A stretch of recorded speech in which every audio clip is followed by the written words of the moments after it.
Right now, in February 2026, New Delhi has become the most expensive and most guarded city on earth. If you try to book a suite at the Taj Palace or the Oberoi today, you'd be met with a price tag of 25 lakh rupees for a single night.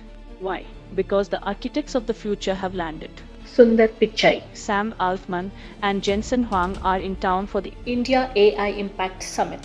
But while fans are waiting for a selfie, elite security teams are fighting an invisible war. Looking at why Google's CEO has a security detail that makes Bollywood's Khans look like they're traveling alone.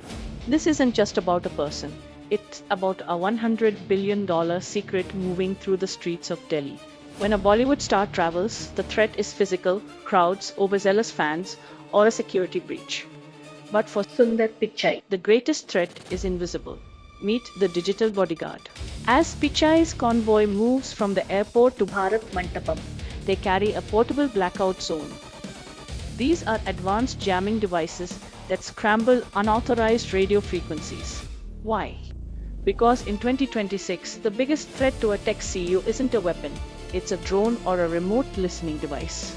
His team monitors every Wi-Fi signal within a 100-meter radius. If you're standing near his convoy and your phone suddenly loses signal, it's not a network glitch.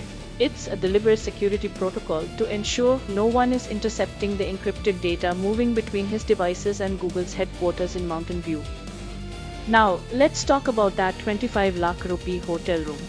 You might think it's about the gold taps or the view of the city. It's not. It's about counter-espionage. Before Pichai enters his room, a sweep team performs a technical surveillance countermeasure (TSCM).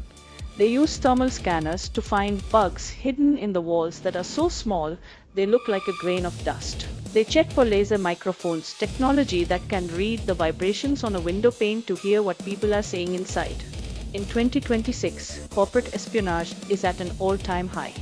A single leaked sentence about Google's new AI model, Gemini 3, could crash stock prices or give a competitor a billion-dollar head start. To his security, every waiter, every cleaner, and every guest in that hotel is a potential asset for a foreign intelligence agency. But here is where it gets interesting for us in India. For this summit, the Indian government has combined its elite Z+ security with private black ops teams from Silicon Valley. Pichai's convoy includes armored vehicles that are literal mobile bunkers. We're talking about NIJ-level IVO protection, capable of stopping armor-piercing bullets and surviving chemical attacks. And for the first time on Indian soil, the Delhi police are reportedly using AI behavioral cameras. These aren't just CCTV. These cameras use AI to analyze the gait or walking style of people in a crowd.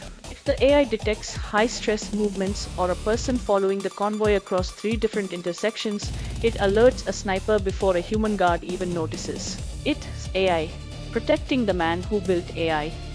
You might ask, why all this effort for a tech CEO? Because in 2026, India is the Silicon Valley of the East. With over $100 billion fresh investments expected during this summit alone, the world is looking at India to lead the global south in AI. Sundar Pichai Isn't just a guest, he is a symbol of India's digital transformation. By providing this level of security, India is sending a message to the world. Your leaders, your data, and your secrets are safe in New Delhi. This summit is about more than technology. It's about geopolitical power. The country that controls AI controls the next century. And right now, that control is sitting in a heavily guarded room in Bharat Mandapam. So, is Sundar Pichai security tighter than a Bollywood star's? The answer is yes, but for a very different reason. A movie star guards their image. A tech CEO guards the future. One deals with fans, the other deals with nation states. As we look toward the end of the AI summit on February 20th, remember that the high walls and the jammers aren't just for show. They are the price we pay to protect the ideas that will change our lives. What do you think? Is this level of security necessary, or is it too much? Let me know in the comments.